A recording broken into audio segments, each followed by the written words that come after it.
Sa diwa po ng pagbibigayan ngayong Pasko, isang espesyal na gift-giving event ang nagbigay tulong para sa 2 person with disabilities. Ang kanilang mga kwento ng tapang at determinasyon ay tunay na nagbibigay inspirasyon sa ating lahat.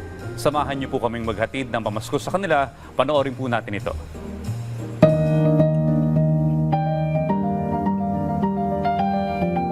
Sa isang gift-giving event kamakailan, 2 individual ang nabigyan ng munting pamasko. Isang person with disability senior citizen at isang batang PWD na kabilang sa Philippine Para-Athletics. Ako si Noel Agbagala, 69 years old.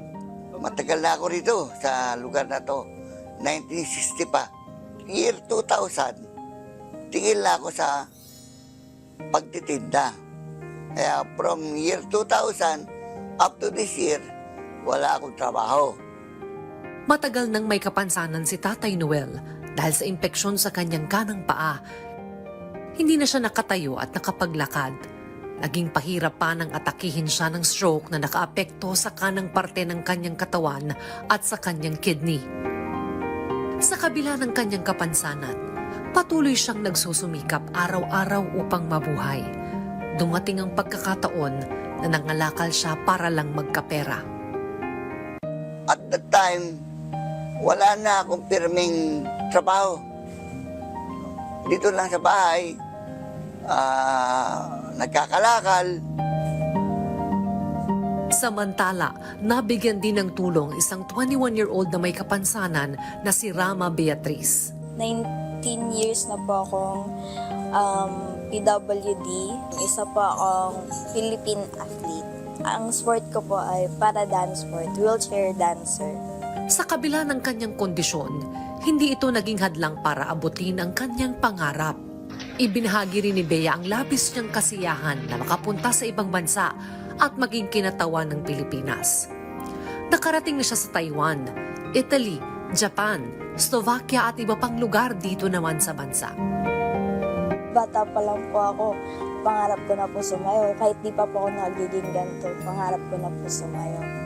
Like, dito pa lang po, na ako ng cha-cha, gano'n. Ginagaya ko po yung lola ko na nagbo-ballroom din. So, ayun. Parehong nakatanggap ng grocery items, bigas at cash na Tatay Noel at Bea. Katuwang ng Rise and Shine Pilipinas, ang ating mga kababayan na walang sawang nagpapaabot ng tulong sa mga pamilya at individual na nangangailangan.